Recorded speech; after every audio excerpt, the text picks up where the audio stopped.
Hello students, आज का हमारा सेकंड लेक्चर है of chapter chemical reactions and equations. ठीक है, लास्ट क्लास में हम लोगों ने देखा था कि केमिकल रिएक्शंस क्या होता है और उसके बाद में देखा था कि केमिकल इक्वेशन क्या होता है। ठीक है, एंड फिर फाइनली हम लोगों ने एंड किया था कि what do mean by balanced chemical equation. So आज का हमारा जो टॉपिक है वो है बैलेंसिंग केमिकल इक्वेशंस। अगर कोई केमिकल इक्वेशन बैलेंस नहीं है तो हमें उसे बैलेंस करना पड़ेगा, है ना। क्यों करना पड़ेगा? As per law of conservation of mass, है ना। तो वो बैलेंस कैसे करना, ये लेक्चर में हम लोग देखने वाले हैं। So how to balance chemical equation. अब हम लोग क्या करेंगे, एक केमिकल इक्वेशन कंसिडर करते हैं जो कि है Fe plus H2O gives Fe3O4 plus H2। ठीक है, सबसे पहले हम लोग चेक करेंगे कि ये इक्वेशन बैलेंस्ड है या नहीं है। अगर पूरे इक्वेशन में से एक भी एलिमेंट बैलेंस नहीं है, that means chemical equation balance नहीं है। सिंपल सी बात है ना।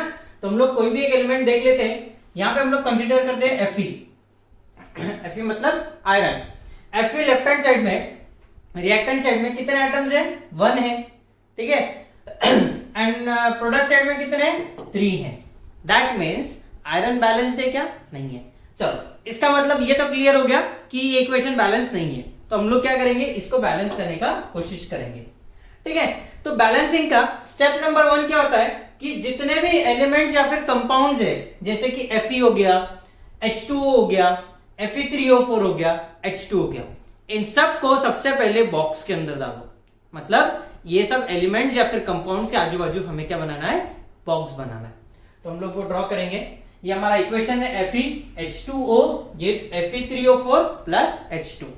ठीक है, तो इन सबको बॉक्स बनाओ। ये मैंने बना लिया। अब ये बॉक्स का इंपॉर्टेंस क्या है, ये हमें बॉक्स बनाना क्यों है, ऐसी क्या जरूरत आ पड़ी कि हमें बॉक्स बनाना है? हम लोग डायरेक्ट भी कर सकते हैं, है ना। सो ये जो बॉक्स है ये बेसिक हमारे अंडरस्टैंडिंग के लिए है। ये इसका मतलब ये होता है या फिर इसका इंपॉर्टेंस ये होता है कि हम जो भी ऑपरेशन करेंगे, मतलब चाहे किसी भी कंपाउंड के सामने हम लोग 1 लगाए या 2 लगाए या 3 लगाए फॉर बैलेंसिंग, हमें वो लगाना है आउटसाइड दिस बॉक्स। मतलब जब हम लोग इसको ट्वाइस H2O को फॉर एग्जांपल हमें 2 से मल्टीप्लाई करना है, तो हम लोग H2O2 नहीं लिख सकते, बिकॉज H2O2 ये एक नया कंपाउंड बन जाता है, हाइड्रोजन पेरोक्साइड। तो हम लोग किसी भी कंपाउंड के कंपोजिशन के साथ में छेड़छाड़ नहीं कर सकते। हमें क्या करना पड़ेगा, सिर्फ बाहर 2 लगाना पड़ेगा, है ना। तो इसीलिए हम लोग क्या करते हैं, फॉर द टाइमिंग पहले एग्जांपल में हम लोग क्या करेंगे, बॉक्स बनाएंगे। फिर नेक्स्ट टाइम से हम लोग ये बॉक्स बनाना बंद कर देंगे। लेकिन इसका इंपॉर्टेंस यही है कि हमें जो भी मल्टीप्लिकेशन करना है या फिर जो भी ऑपरेशन अप्लाई करना है वो बॉक्स के बाहर करना है। समझ में आ गया? बहुत सिंपल है। ओके, सो हम लोग क्या करेंगे, स्टेप नंबर 2। स्टेप नंबर 1 में हमने सारे बॉक्स बना दिए। स्टेप नंबर 2 में हमें क्या करना है, comparing number of atoms of each element on both the sides, either that में be reactant side and product side. हमें दोनों जगह करना है। ठीक है, तो हम लोग क्या करते हैं, एक टेबल बनाते हैं जिसमें पहला कॉलम जो होगा वो होगा एलिमेंट का, कि कौन कौन से एलिमेंट्स यहाँ पे है, जैसे कि Fe, हाइड्रोजन, ऑक्सीजन, है ना। तो ये हो गए 3 एलिमेंट्स। फिर उसके बाद number of atoms in reactant side and number of atoms in product side, बस। ठीक है, तो सबसे पहले Fe पूरे रिएक्टेंट साइड में, मतलब एरो के पहले पूरे जितने भी एलिमेंट्स और कंपाउंड है उन सब में चेक करना है कि Fe कितने हैं। Fe कितने हमारे पास में? 1 है। सो रिएक्टेंट साइड में कितना हो गया? 1 हो गया। ठीक है, फिर उसके बाद में Fe प्रोडक्ट साइड पे कितना है? ये 3 है। और कहीं ये पे है क्या? नहीं। सो यहां पे हो गया 3। समझ में आ गया? अब हाइड्रोजन रिएक्टेंट साइड में कितना है? सिर्फ 2 है। और कहीं क्या? नहीं। तो ये हो गया 2। प्रोडक्ट साइड में कितना है? 2। तो ये हो गया 2। फिर तीसरा ऑक्सीजन रिएक्टेंट साइड में कितना है? 1 ही है। प्रोडक्ट साइड में कितना है? 4 है। तो हम लोग यहां पे लिखेंगे 4। समझ में आ गया? सो ये पूरे इक्वेशन में हमारे पास में हाइड्रोजन बैलेंस है, लेकिन Fe and O that means iron and oxygen balance नहीं है। तो हम लोग क्या करेंगे, अब बैलेंसिंग स्टार्ट करेंगे। बैलेंसिंग स्टार्ट करने से पहले एक चीज हमें याद रखना है, जब हम लोग बैलेंसिंग करेंगे इक्वेशन का, हमें ऐसा कंपाउंड सेलेक्ट करना है जिसके अंदर मैक्सिमम नंबर ऑफ एटम्स रहो। ठीक है, सो यहां पे पूरे इक्वेशन में ऐसा कौन सा कंपाउंड है या फिर एलिमेंट है जिसमें मैक्सिमम नंबर ऑफ एटम्स है? दैट इज Fe3O4, है ना। सो जिस भी कंपाउंड में मैक्सिमम नंबर ऑफ एटम्स है वहां से अगर हम लोग बैलेंसिंग स्टार्ट करें ना तो वो बहुत इजी रहेगा। समझ में आया? सो हम लोग स्टार्ट करते हैं balancing. It is easier to start balancing from the compound containing maximum number of atoms. It may be either reactant side or product side. वो कहीं पे भी रहो, reactant में रहो या product में रहो, it doesn't matter. लेकिन हमें स्टार्ट करना है उसी से। क्यों? अगर उसी से स्टार्ट किया तो हमारा जो बैलेंसिंग है वो इजी जाएगा, ठीक है? अदरवाइज कॉम्प्लिकेशंस बढ़ेंगे और कुछ नहीं, ठीक है? तो यहां पे FeSO4, ठीक है, is the compound in which oxygen is maximum number of atoms. जैसे कि यहां पे ऑक्सीजन कितना है? Fe3O4 में सबसे ज्यादा एटम्स है और वो भी ऑक्सीजन के कितने एटम्स है? 4 एटम्स है ना? तो हम लोग क्या करेंगे? रिएक्टेंट प्रोडक्ट साइड में 4 हो गए तो हम लोग रिएक्टेंट साइड में भी 4 करने का कोशिश करेंगे। तो 4 करने के लिए यहाँ पे हमारे पास में ऑलरेडी कितने ऑक्सीजन प्रेजेंट है? ऑलरेडी कितने ऑक्सीजन प्रेजेंट है हमारे पास में? एक ही है। तो हम लोग क्या करेंगे? ये एक को मल्टीप्लाई करेंगे 4 से। लेकिन ये जो 4 हमें मल्टीप्लाई करना है ना, ये बॉक्स के बाहर करना है, ठीक है? मैं H2O4 नहीं लिख सकता, समझ में आया? Because H2O4 is not a water. तो हम लोग क्या करेंगे? बाहर मल्टीप्लाई करेंगे 4 से, ठीक है? अब जब भी हम लोग मैथ्स में कोई भी इक्वेशन देखते हैं और वो ब्रैकेट के बाहर कोई अगर हम लोग किसी नंबर से मल्टीप्लाई कर रहे हैं तो वो पूरे ब्रैकेट को मल्टीप्लाई होता, बरोबर है? इसी तरीके से बॉक्स के बाहर अगर मैंने 4 लिख दिया तो ये 4 हाइड्रोजन को भी मल्टीप्लाई होगा ना, ऑक्सीजन को भी होगा। ये चीज बहुत इंपॉर्टेंट है, ये चीज याद रखना। तो हम लोग स्टार्ट करते हैं। सो LHS में हम लोग जहां पे भी ऑक्सीजन वाला कंपाउंड है उसे 4 से मल्टीप्लाई करेंगे तो हमारा इक्वेशन जो है वो बन जाएगा 4H2O, ठीक है? वो क्या बन जाएगा? 4H2O। समझ में आ गया? ओके। सो अब देखो, एक एलिमेंट को बैलेंस करने के चक्कर में दूसरा एलिमेंट अनबैलेंस हुआ। कैसे? तो हम लोगों ने देखा था टेबल में hydrogen reactant side and product side में 2-2 क्वांटिटी थी, बरोबर है? अब देखो प्रोडक्ट साइड में स्टिल 2 है लेकिन रिएक्टेंट साइड में कितना हो गया? पहले हाइड्रोजन 2 है, 2 मल्टीप्लाइड बाय 4 कितना हुआ? 8। लेकिन यहां पे कितना है? 4। सॉरी, यहां पे कितना है? 2 है ना? समझ में आ गया? ओके। सो अब हम क्या करेंगे? ये स्टेप हमारा कंप्लीट हो गया। Now, step number 4. In the above equation, Fe मतलब आयरन एंड हाइड्रोजन बैलेंस नहीं है। सो हम लोग क्या करेंगे? दोनों में से कोई भी एक एलिमेंट हम लोग लेंगे और उसको बैलेंस कर देंगे, ठीक है? सो यहां पे हम लोग कंसीडर करेंगे हाइड्रोजन। हाइड्रोजन के रिएक्टेंट साइड में, हाइड्रोजन के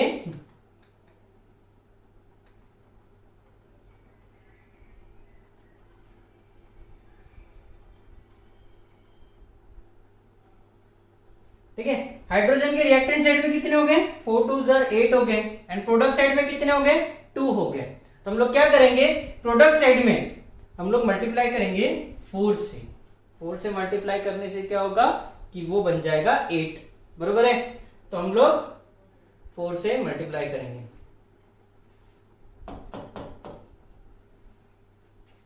क्लियर? समझ में आ गया? ओके। अब यहां पे देखो ऑक्सीजन हमारे पास में कितना है? 4 है। यहां पे ऑक्सीजन कितना है? 4 है, ठीक है? हाइड्रोजन यहां पे कितना है? 4 2s 8 हो गया। यहां पे हाइड्रोजन कितना हो गया? 8 हो गया। दैट मीन्स हमारा हाइड्रोजन बैलेंस हो गया एंड ऑक्सीजन बैलेंस हो गया। अब the only element which is unbalanced is iron. Iron reactant side में 1 है, प्रोडक्ट साइड में 3 है। सो हम लोग क्या करेंगे? रिएक्टेंट साइड में हम लोग मल्टीप्लाई करेंगे बाय 3। क्लियर? ओके। सो 3 से मल्टीप्लाई कर दिया, है ना? समझ में आ गया? ओके। सो हम लोग क्या करते हैं? ये इक्वेशन यहाँ पे लिख लेते हैं सो दैट हम लोग नेक्स्ट स्टेप में चेक कर लेंगे। सो हमारा इक्वेशन है 3Fe plus 4H2O gives Fe3O4 plus 4H2, ठीक है? नाउ अब हम लोग चेक कर लेंगे रिएक्टेंट साइड में प्रोडक्ट साइड में। सो सबसे पहले हमारा Fe number of atoms in reactant side कितना है? 3। फिर हाइड्रोजन रिएक्टेंट साइड में कितना है? 4 2s 8 एंड ऑक्सीजन कितना है? 4 1s 4, बरोबर है? फिर उसके बाद में Fe प्रोडक्ट साइड में कितना है 3, फिर उसके बाद में हाइड्रोजन प्रोडक्ट साइड में कितना है 4 2 8 एंड ऑक्सीजन कितना है 4। मतलब Fe रिएक्टेंट साइड में भी 3 है, प्रोडक्ट साइड में भी 3 है। फिर उसके बाद में हाइड्रोजन रिएक्टेंट साइड में 8 है, प्रोडक्ट साइड में भी 8 है एंड ऑक्सीजन रिएक्टेंट साइड में 4 है एंड प्रोडक्ट साइड में भी 4 है ना। सो फ्रॉम दिस टेबल हम लोग बोल सकते हैं कि ये जो केमिकल इक्वेशन है वो अब बैलेंस हो चुका है। ठीक है, अब ये जो इक्वेशन है इसको और इंफॉर्मेटिव बनाने के लिए, ये जो केमिकल इक्वेशन है ना, इसे और इंफॉर्मेटिव बनाने के लिए हम लोग क्या करेंगे, इन सब के फिजिकल स्टेट लिखेंगे। That means whether it exist in solid state, liquid state, gaseous state या फिर एक्वियस स्टेट। ठीक है, तो हम लोग लिख लेते हैं। So counting the number of atoms to make the chemical equation more effective, हम लोग क्या करेंगे, फिजिकल स्टेट मेंशन करेंगे। तो अब Fe क्या है, सॉलिड स्टेट में होता है, तो हम लोग इसलिए यहां पे लिखेंगे S। क्या लिखेंगे, S। हाइड्रोजन कौन से स्टेट में होता है, गैसियस स्टेट में होता है। सॉरी, वाटर कौन से स्टेट में होगा, वाटर वैसे तो लिक्विड स्टेट में होगा, है ना, लेकिन यहां पे जब भी वाटर आयरन के साथ में रिएक्ट होगा, नॉर्मल वाटर आयरन के साथ में रिएक्ट नहीं होता है, it will react only in the form of steam, है ना। अगर वो स्टीम है तो ही वो हाइड्रोजन आयरन के साथ में रिएक्ट करेगा, अदरवाइज नहीं करेगा। सो यहाँ पे जो H2O है, स्टीम का भी फॉर्मूला वही रहेगा H2O, तो इसीलिए यहाँ पे हम लोग लिखेंगे G stand for gaseous state. फिर Fe3O4 ये रहेगा सॉलिड स्टेट में एंड हाइड्रोजन वो तो वैसे भी गैसियस स्टेट में। समझ में आ गया, ओके। सो यहाँ पे ये इक्वेशन अब टोटल तरीके से बैलेंस हो चुका है।